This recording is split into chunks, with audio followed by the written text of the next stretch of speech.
I'm Bryce, now 35, but the day that changed everything is still vivid. My parents handed my sister a $90,000 check for her Paris program, while telling me I didn't deserve anything. The contrast was sharp, painful, and ultimately defining.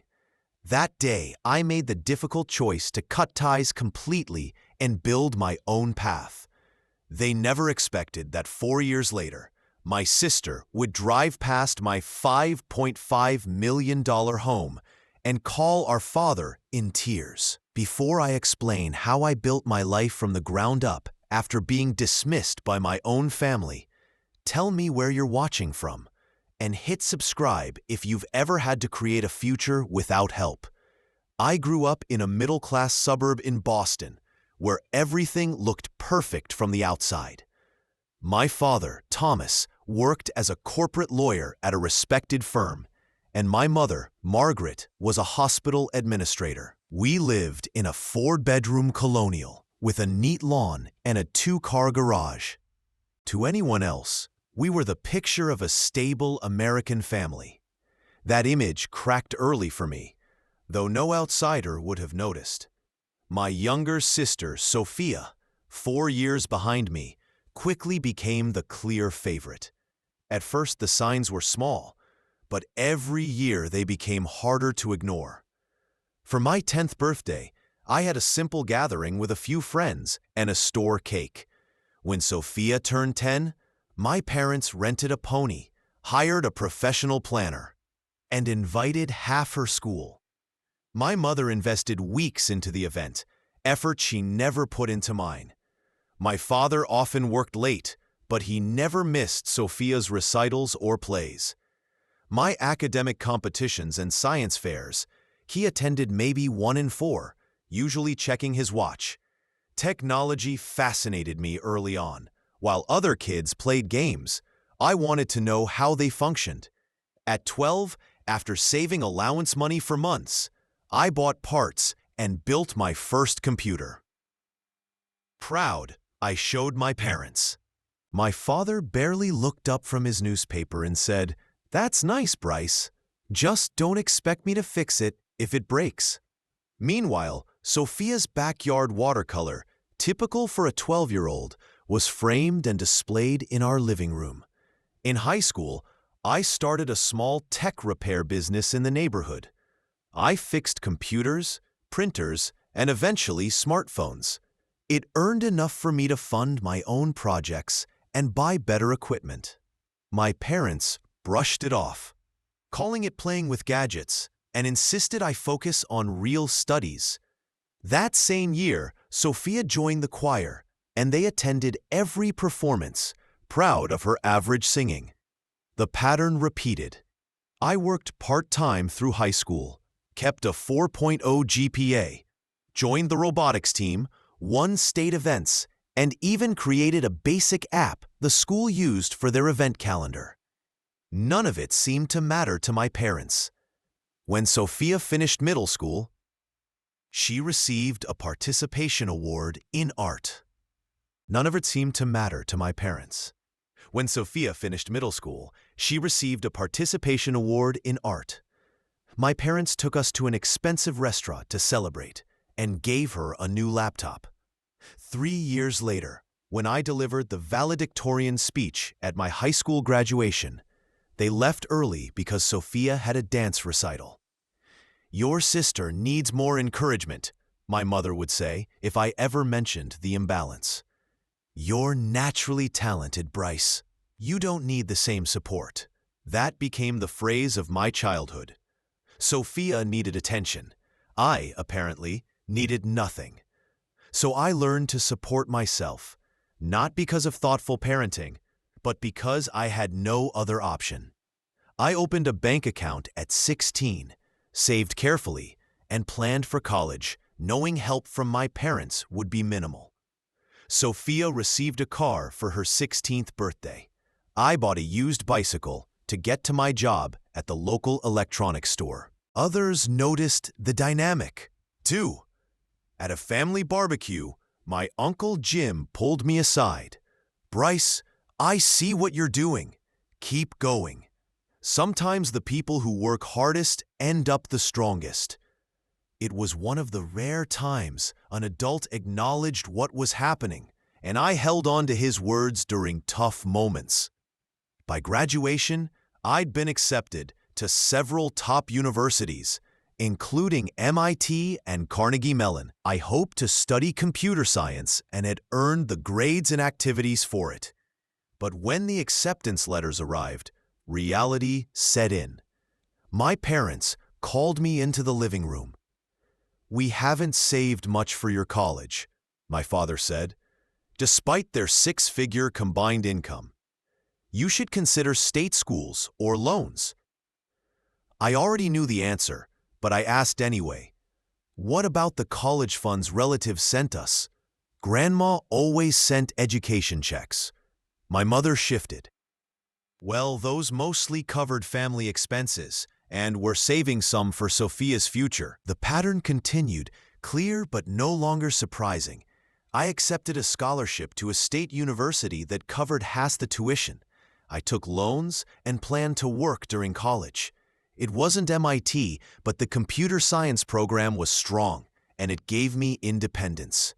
As I packed for the dorm, my parents were focused on Sophia's 8th grade dance outfit, spending hundreds to make her dress perfect. I left quietly, an early rehearsal for a bigger separation. College brought freedom, but also challenges. I lived in a cramped dorm with 2 other scholarship kids, all of us juggling work and classes. While others joined parties, I balanced full-time coursework with a 20-hour job at the campus IT department. My grades stayed high. I maintained a 3.8 GPA and earned roles in research projects and competitive internships. Meanwhile, things at home grew more strained. At first, I called weekly, hoping distance might improve things. But each call centered on Sophia. Her cheerleading tee, her equipment, her uniform. When I shared that I'd been selected for an honors project, my mother's response was, "That's nice. Oh, can you help Sophia with math when you're home for Thanksgiving?" I visited less. I took summer classes, internships, anything that reduced time in a place where I felt like a visitor. In my junior year, I developed an idea for a cybersecurity program. My programming professor encouraged me, saying the idea could be marketable. Motivated, I refined the software and researched startup costs. I estimated $20,000 for legal fees, equipment upgrades, and initial marketing. I could handle most development myself to keep expenses low. That Christmas, I went home with a business plan. My timing seemed good. My parents had received bonuses. After dinner, I shared my proposal. "I've been working on software," I explained. "My professors believe it has real potential. I need startup funding and can repay a loan in 2 years." My father skimmed the papers. "Startups are risky, Bryce. Most don't last a year. I know the stats, but this solves a real issue for small businesses. I already have a working prototype." My mother patted my hand. "It's good to have dreams, but focus on graduating and getting a stable job." "I can do both," I said. "I just need $20,000. "20,000? My father repeated. "Absolutely not." Before I could respond, the doorbell rang. A delivery worker brought in a huge box. My mother lit up. "Sophia's new bedroom furniture. We're redoing her room while she's out." Later, I learned they spent over $15,000 so Sophia could have a more aesthetic room for social media. The divide grew wider. In my senior year, I was invited to a top tech conference in San Francisco, a great networking opportunity. But I couldn't afford travel. When I asked my parents for help with just the airfare, they refused. "We're tight right now," my father said. "We just booked a Bahamas vac." "Okay," I said. "When should I book my flight to meet you?" An awkward pause. "Well," my mother said, "Sophia really needs the break. and you have work and classes. It was clear. Their vacation did not include me. I missed the conference. They went to the Bahamas. Sophia posted photos of new swimsuits and excursions. I worked double shifts to afford textbooks. Holiday gatherings were more of the same. Sophia's life dominated. Her social issues, her classes, her C average. When relatives asked about my plans, my parents answered for me, downplaying everything. Bryce does computer stuff, my father would say. Very technical, not that exciting. By my final semester, I'd secured a job at a small Boston tech firm. The pay was fair for an entry role, and it gave me stability. I planned to keep working on my cybersecurity software after hours and start the business myself. I'd almost made it out, almost broken free. Then came the Paris announcement in spring of May. With graduation 2 months away, my mother called. "We want you home for dinner this weekend. The whole family will be here. Sophia has an announcement." Curious, I took the 2-hour bus home. The house looked the same, but I felt like a guest. Sophia had already turned my old room into a creative studio. Dinner was one of my mother's special meals. Prime rib, sides, expensive wine. Everyone seemed cheerful. I waited, wondering what achievement of Sophia's we were celebrating. After dessert, Sophia tapped her glass. She was 21, halfway through her 3rd year at a private liberal arts college, having changed majors 4 times and holding a C average. She was currently studying communications, but rarely communicated any real career goals. "I have amazing news," she said. "I've been accepted into a study abroad program in Paris." My parents applauded, as if she'd announced something groundbreaking. "Tell them the details," my mother encouraged. It's a year-long art history program at a very exclusive institute. Sophia explained that we would study inside all the well-known museums and stay in amazing apartments in the student district. She called it a once-in-a-lifetime opportunity. "That sounds expensive," I said, instantly wishing I had kept that thought to myself. My father shot me a displeased look before turning back to Sophia. "Don't worry about the cost, princess. We've been saving for something special like this." A heaviness settled in my stomach. I had worked several jobs during college, taken on significant loans, and received almost no support for academic or career opportunities. Meanwhile, they had quietly saved for Sophia's trip to Paris. "How much does a program like that cost?" I asked, keeping my tone steady. "With tuition, housing in Paris, living expenses, and a little extra for cultural outings." My mother paused and looked at my father. He straightened proudly. "Around $90,000 in total, but education and cultural exposure are priceless." $90,000. The number hit me hard. It was more than 4 times what I'd asked for to launch my business. More than double my remaining student debt. "That's a lot," I replied. "I didn't know you had that kind of education fund available." A tense silence followed.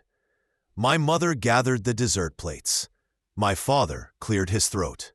"We've always prioritized educational opportunities," he said vaguely. I see.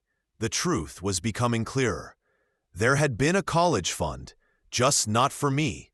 "Now, Bryce," my mother said, "your situation was different. You had scholarships." "Partial scholarships," I corrected. "I'm graduating with $40,000 in loans. Loans I'll be paying for years." Sophia rolled her eyes. "Here we go again. Can we not turn my news into Bryce's issues?" My father's expression hardened. "Your sister is right. This is her moment. If you're jealous, that's on you." "I'm not jealous," I said calmly. "I'm trying to understand the difference in support. I worked through college, took loans, missed chances because you said money was tight.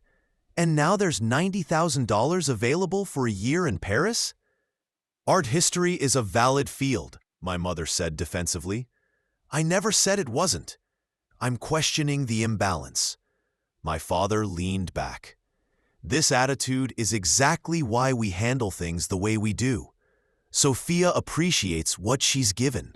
You just expect more. The unfairness was so sharp I couldn't speak at first. Besides, he added, you're graduating. You have a job coming. What do you need from us now? I took a breath. Actually, I wanted to talk about that. I still want to launch my cybersecurity software, with a small investment. Not this again, my father interrupted. We just told you we're committing major resources to your sister. I'm not asking for $90,000, I said. Just the $20,000 we discussed before, or even $10,000. I have an updated plan with projected returns. My mother sighed. Bryce, we've discussed this. Startups are risky. Riskier than spending $90,000 on an art history year in Paris? I asked. That's different, my father snapped. Your sister needs this opportunity. And I don't? Why? I asked. Why does Sophia get extensive support while I'm told to manage alone? My parents exchanged a look. Because, my father said slowly, you don't deserve help. You've always been independent. Sophia isn't like you. She needs support to succeed. The words hit hard. You don't deserve help.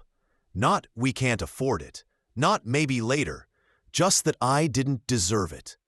I see, I said quietly, placing my napkin beside my half-eaten dessert. Thank you for making that clear. Oh, stop being dramatic, Sophia said, waving her hand. They helped you too. They paid for your braces, remember? My father nodded, as if a long-past medical bill balanced everything. ... We've always supported both our children. At some point, Bryce, you need to grow up. I stood up, suddenly sure of what needed to happen. You're right. I do need to handle things myself. And the first step is letting go of the idea that I have a supportive family. What's that supposed to mean? My mother asked, anxiety rising. It means I'm done. Done trying to earn approval that isn't available. Done watching Sophia receive unlimited support while I'm told I don't deserve any. Done with the double standards. Now wait, my father started. No, I've waited years, I said. I've worked hard, had strong grades, acted responsibly, and still wasn't worth basic support. Meanwhile, Sophia gets $90,000 for Paris after changing majors 4 times with average grades. The message is clear. I walked to the door and looked back once. Congratulations on Paris, Sophia. I hope you attend a few classes between shopping trips. Mom, Dad, goodbye. Enjoy the perfect family you wanted. The one without me. My mother called out, her voice wavering. Bryce, don't be ridiculous. You're overreacting. But I kept walking. The cool evening air felt strangely freeing. I didn't look back. The bus ride to campus blurred by. My phone buzzed constantly with messages from my mother, guilt-tripping, then minimizing. My father sent one message. When you're ready to apologize, we'll talk. I shut off my phone and stared out the window. A mixture of loss and relief washed over me. By the time I reached my apartment, I had made up my mind. The break needed to be complete. The next morning, I changed my number, adjusted social media privacy, removed relatives from contacts, and informed the registrar that my parents should receive no information about me. The last months of college were intense. I focused on finishing my degree while working full-time in IT, without family stress. I found new motivation. My senior project won departmental honors, and I graduated cum laude, despite my exhausting schedule. No one from my family came. I pretended it didn't matter. A friend took one photo of me in my cap and gown. I framed it. It was the first milestone I celebrated alone. My entry-level programming job started right away. The pay was small, just enough for a cramped studio in a rough neighborhood, loan payments, and essentials. But it was mine, earned through work, not dependent on approval. Those first months were harsh. The apartment was tiny, the shower unpredictable, and my air mattress deflated nightly. Ramen became both breakfast and dinner. Still, there was peace in owning my circumstances. I spent evenings and weekends developing my cybersecurity software. Without funding, progress was slow. My second-hand laptop overheated after 2 hours, so I cooled it with frozen water bottles. 6 months in, a coworker introduced me to his former roommate, Jord, who had recently sold his tech company and was looking to invest. After hearing my brief pitch, he agreed to meet for coffee. I prepared for a week. On the day of the meeting, the cafe's internet failed, forcing me to rely on screenshots. I was sure I had blown it. But Jordan called the next day. "Your preparation mattered more than a perfect presentation," he said, "and your software fills a real need. I'd like to invest." He offered $50,000 for 20% equity, double what I hoped for. It wasn't a huge venture round, but it was enough. I rented a small co-working desk, bought proper equipment, and hired a part-time legal consultant. I kept my day job, working on my startup evenings and weekends. Exhausting, but purposeful. Holidays were difficult.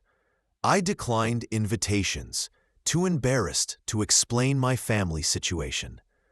I worked through Thanksgiving and Christmas. On my birthday, I received a card from my mother. "Simply thinking of you." I placed it in a drawer, unopened. I wasn't ready. Through acquaintances, I heard bits about my family. Sophia went to Paris, posting endless cafe and shopping photos, with few mentions of classes. My parents bragged about her cultural immersion, unconcerned about cost or progress. One night at 3 a.m., exhausted from debugging for hours, loneliness overwhelmed me. I almost called home. Then I remembered my father's words, "You don't deserve help." I put the phone down and continued working. The code finally compiled at 4:30. I collapsed, drained. That cycle continued, doubt, then renewed effort. Every small success validated me. Every setback echoed old criticisms. After a year of independence, I upgraded from an air mattress to a real bed, moved to a slightly better apartment, and neared the first major release of my software. I even started dating casually, though I kept emotional distance. Jordan encouraged me to attend a tech networking event.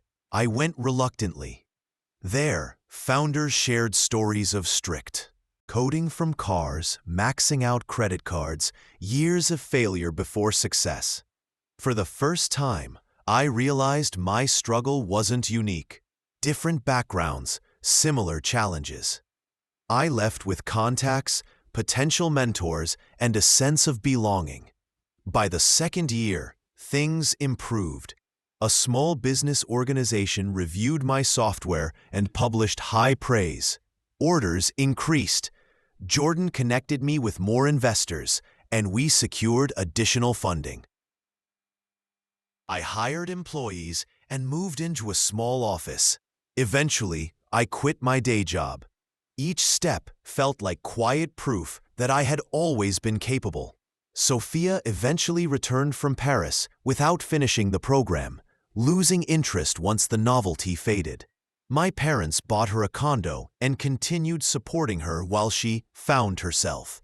I didn't feel satisfaction, just a distant ache. On hard days, I reminded myself that being cut off forced me to build my own life. Maybe my parents were right that I didn't need them. But that didn't excuse their favoritism. As the company grew, so did my confidence, based not on family approval, but on real accomplishments and genuine relationships. I moved from a small studio to a one-bedroom, then later to a modest house. I expected victory to feel triumphant, but it was quieter. Success felt empty when pursued for the wrong reasons. I shifted my focus to building something meaningful. By the third year, the company had 25 employees and expanded into additional IT tools. We were profitable and growing. I finally felt stable. Then the acquisition offer arrived, an email on an ordinary Tuesday, from the Vice President of Acquisitions at TechG Guard, one of the largest cybersecurity firms in the country. I received an email from one of the major security companies in the country with the simple subject line, "Interest in your company." I nearly ignored it, assuming it was a sales pitch or recruitment message, but it turned out to be an invitation to discuss acquiring my company. The casual mention of a valuation between 60 and 75 million made me reread the email several times to be sure I understood it correctly. I called Jordan immediately, asking if the offer could be real, and he calmly assured me that my technology and market reach justified the interest, adding that he was only surprised the opportunity hadn't arrived sooner, and that we should plan our negotiation strategy. The next few weeks became a blur of meetings, due diligence checks, and legal consultations, until TechGuard presented a final offer of $75 million, including retention bonuses for key staff and a consulting position for me during the transition. The night before signing, I sat on the deck of my modest home, trying to process how quickly my life was about to change. Within a day, I would go from a moderately successful founder to a multi-millionaire. House hunting led me to a stunning architectural home in one of the city's most exclusive neighborhoods, a $5.5 million property with floor-to-ceiling windows, a modern office, and private grounds, extravagant by any measure, but a justified reward after years of sacrifice. The first months felt unreal after so many cramped living spaces, but slowly it became home as I filled it with books, technology, and art that reflected who I was. My new role as an angel investor connected me with many young entrepreneurs who reminded me of my younger self, talented but lacking resources and connections. One was Alicia, a 24-year-old developer supporting her younger siblings while creating an innovative education platform. After hearing she had been rejected for bank loans 9 times, I told her I could fund her immediately, but wanted to also give her access to advisors, consultants, and clients because the network mattered as much as the money. Her company became my first major success as an investor, eventually partnering with school districts nationwide and giving me a level of fulfillment wealth alone never had. The scholarship fund also helped students facing the same struggles I once had, and reviewing their applications every semester made me feel like I was building a new kind of family, one formed by shared values instead of blood. For the first time since cutting ties with my parents, I felt part of something meaningful. My personal life grew as well. Financial stability and emotional maturity helped me approach relationships differently. And I began dating Amanda, a children's author I met at a charity event. Unlike past relationships, I shared my family history early, and when she told me that family is often the people you choose, Her words resonated with her own experiences. Through acquaintances, I occasionally heard updates about my biological family. Sophia moving between short-lived careers while my parents continued supporting her despite worrying about their retirement, and my father telling others about his successful son in tech while conveniently avoiding the truth about our estrangement. What once would have angered me now just felt sad, a narrative created to maintain his image. 4 years after cutting ties, my life looked entirely different. I was a respected investor and mentor, living in a premier property, engaged to a wonderful woman, and making a positive impact on others.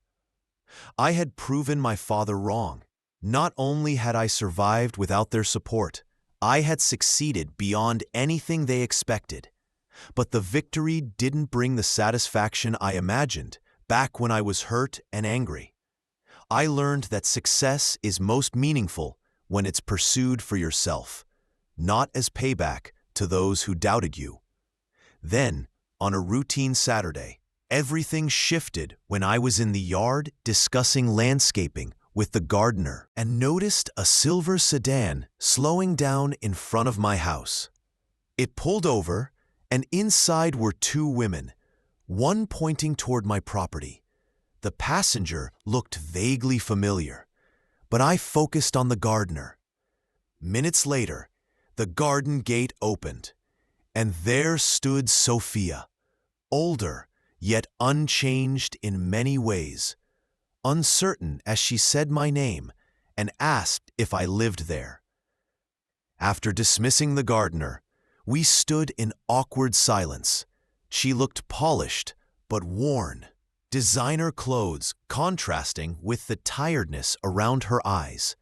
She admitted she found me by accident after seeing my last name on the mailbox while visiting a friend. When she gestured at the house, asking if it was really mine, I confirmed it. Her expression moved from disbelief to resentment before she turned and walked back to her friend's car, immediately making a call. I briefly considered going after her, but chose not to. Her issues were no longer mine to fix. Less than an hour later, my security system alerted me to visitors, my parents at the gate. My father repeatedly pressed the intercom, while my mother peered anxiously toward the house. I hesitated, tempted not to answer, but curiosity led me to speak. They said they wanted to talk, so I opened the gate. Inside, they looked older as they took in the home with thinly disguised amazement. My father commented that I'd done well, and my mother asked why I never told them about my success. I reminded them that the last real conversation we had ended with them telling me I didn't deserve help, so why would I share anything with people who didn't believe in me? My father tried calling it a misunderstanding, and my insisted insisted it was only one heated moment. But I explained it had been a lifetime of unequal treatment, with the Paris incident being the final proof. Their denial only deepened the divide. When I asked if Sophia had called them after seeing my house, their discomfort confirmed it. They admitted she was confused and upset that I had achieved so much while she struggled, and that their retirement savings were nearly gone from supporting her. It became clear they weren't there to reconnect. They were looking for help, trying to restore their old family dynamic where she received everything and I nothing. They argued that family should help each other, but I reminded them that this philosophy was absent when I needed support during college, my startup years, or the many hardships they never acknowledged. I told them I wasn't being cruel, only honest. They couldn't step back into my life now that it was convenient. When my father demanded to know if I would help Sophia, I repeated his own words, that struggling builds character, that people should handle their problems on their own. Their frustration grew, but I held my boundaries, saying I wished them well, but their situation wasn't my responsibility. After they left, I stood in the quiet of my home feeling no triumph, only a calm understanding that maintaining distance was necessary for my peace. Later, when Amanda called, her familiar voice grounded me as I told her the day had been unexpected but clarifying. Sometimes the hardest boundaries are the ones most essential, and painful separations often lead to the most genuine relationships elsewhere. Over the following weeks, the visit made me reflect deeply, reopening old wounds but also giving me closure. Their attempt to reach out only to access my resources showed clearly that keeping distance was the healthiest choice. Amanda encouraged me to speak with a therapist, not because I had done anything wrong, but because carrying such emotional weight alone is difficult. I agreed and began meeting with Dr. Harmon, a counselor who specializes in estranged families. She told me my experience was far from uncommon and helped me see my life not only as a story shaped by favoritism and rejection, but, above all, as one defined by resilience, independence, and joy, and the ability to create meaning beyond what I was given.